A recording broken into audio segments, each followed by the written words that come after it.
a impressão que eu tenho é que você diz que ele não castiga. Não castiga, óbvio, tá na Bíblia. Toda a palavra de Deus, adoro. Toda a palavra de Deus mostra uma ação de um Deus imanente. Quando nós estudamos teontologia, meu amigo, a teontologia ensina que Deus ele é transcendente, isso é, não precisa da criação para existir, mas ele é imanente. Sendo imanente, se relaciona então com a criação.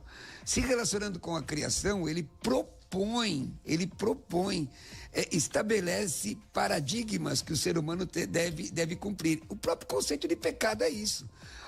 Tem muita gente que vê um Deus assim, agnóstico, né? Ele criou o mundo e deixou o mundo à vontade, e aí é tudo reação das leis naturais, mas não é assim. A Bíblia diz em Gálatas 6:7, não erreis, Deus não se deixe escarnecer, não é a natureza. Não erreis, Deus não se deixe escarnecer. O que o homem semear, certamente se fará.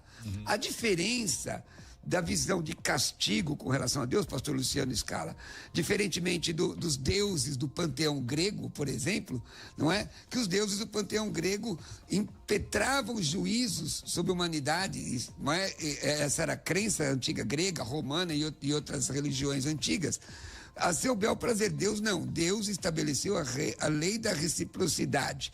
Você planta, você colhe.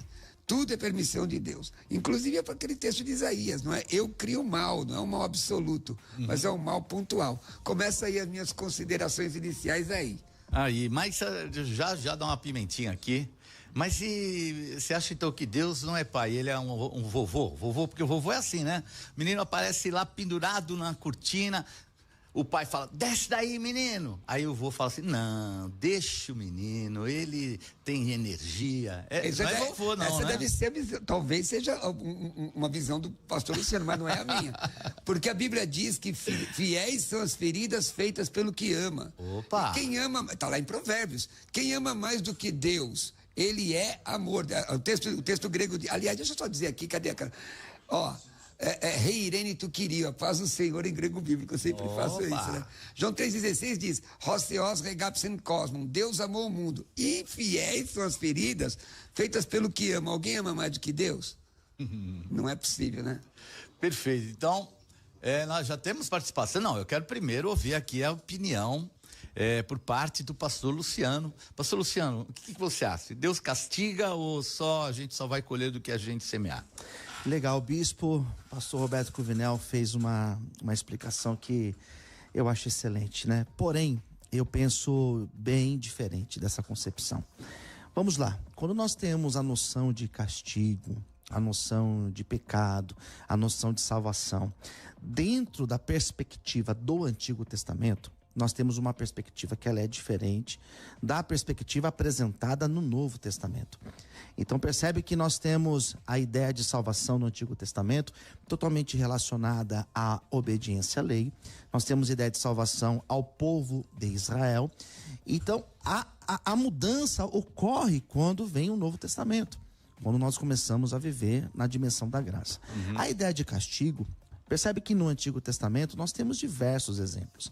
O pastor Cruvinel citou alguns exemplos, nós teríamos muitos outros. Nós temos nações que foram castigadas. O livro de Naum fala do castigo sobre os assírios, sobre Nínive. Nós temos lá o livro de Jonas falando acerca do castigo de Nínive que Deus estaria enviando. No Novo Testamento, essa noção ela é diferente. Particularmente, eu não acredito que hoje em dia Deus destruirá uma cidade por conta do pecado. Porque se eu penso desta forma, eu vou olhar para a cidade de São Paulo e vou dizer, em qualquer momento Deus vai destruir esta cidade. O que eu acredito é o que está lá em Gálatas, que o homem semeia, ele colhe, mas não é a noção de castigo.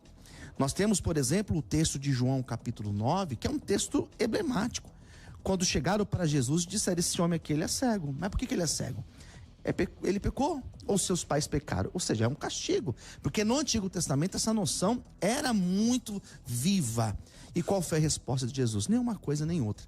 Então percebe que essa noção de castigo no Novo Testamento nós encontramos alguns desafios para pensar dessa forma.